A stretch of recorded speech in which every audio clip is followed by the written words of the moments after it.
और ऐसा न्याय हो कि वो किसी पार्टी जुड़ा हो, किसी धर्म से जुड़ा, किसी जाति जुड़ा, ऐसा न्याय हो कि दोबारा कोई अपराधी किसी बेटी का अपमान करने से पहले 1000 बार सोचे। जहां उत्तर प्रदेश में कहा जाता है कि राम राज है, वहां इतनी बड़ी घटना हुई है कि एक बेटी जिसके साथ निर्भया से भी बुरा, उसकी टांग तोड़ दी गई, उसकी आंख फोड़ दी गई, उसको 3 दिन तक वो गायब रही, पुलिस तमाशा देखती रही।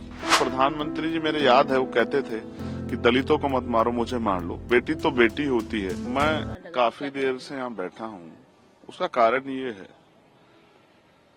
कि अयोध्या, जहाँ उत्तर प्रदेश में कहा जाता है कि राम राज है, वहां इतनी बड़ी घटना हुई है कि एक बेटी जिसके साथ निर्भया से भी बुरा,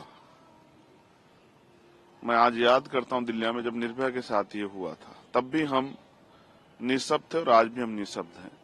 उसकी टांग तोड़ दी गई, उसकी आंख फोड़ दी गई, उसको 3 दिन तक वो गायब रही, पुलिस तमाशा देखती रही, क्योंकि किसी नेता की, किसी अभिनेता की, किसी मंत्री की, किसी पूंजीपति की, किसी उद्योगपति की बेटी नहीं थी, गरीब की बेटी थी। इस वजह से जो चुप्पी है, उस चुप्पी पे सरकार को जवाब देना चाहिए।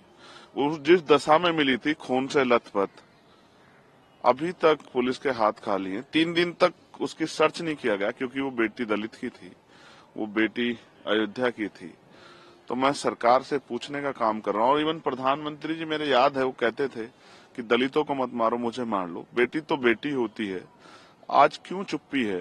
क्या उस बेटी की अस्मिता का जवाब नहीं देगी सरकार? मैं यहाँ इसलिए हूँ क्योंकि बाबा साहब अम्बेडकर ने कहा था कि मैं किसी भी देश की तरक्की उस देश में रहने वाली महिलाओं की तरक्की से मापता हूँ। आज मैं सह नहीं पा रहा हूँ क्योंकि चारों तरफ सन्नाटा है। क्यों है?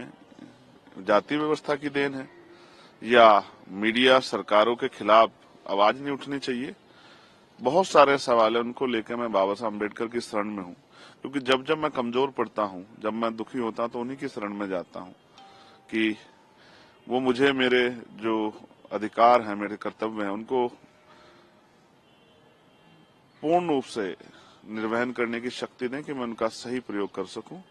और जो शपथ मैंने पार्लियामेंट में ली थी कि मैं सभी के लिए, महिला हो, पुरुष हो, देश के हर नागरिक के हक की आवाज उठाने का काम करूंगा, मैं उसी जिम्मेदारी को निभा रहा हूं। क्या संसद के पटल पर भी आप इस बात को उठाएंगे? मैं स्पष्ट करता हूं, मैं वैसे मैं एक वकील भी हूं, संसद का सदस्य होने के साथ साथ मैं मर्यादा का बड़ा पालन करता हूं, लेकिन आज मैं खुद को रोक नहीं पा रहा हूं क्योंकि मेरी तकलीफ, और मैं इसमें निःशब्द हूं क्योंकि हम उस पावर में नहीं है कि जिन अधिकारियों ने लापरवाही की उनको सस्पेंड कर सके।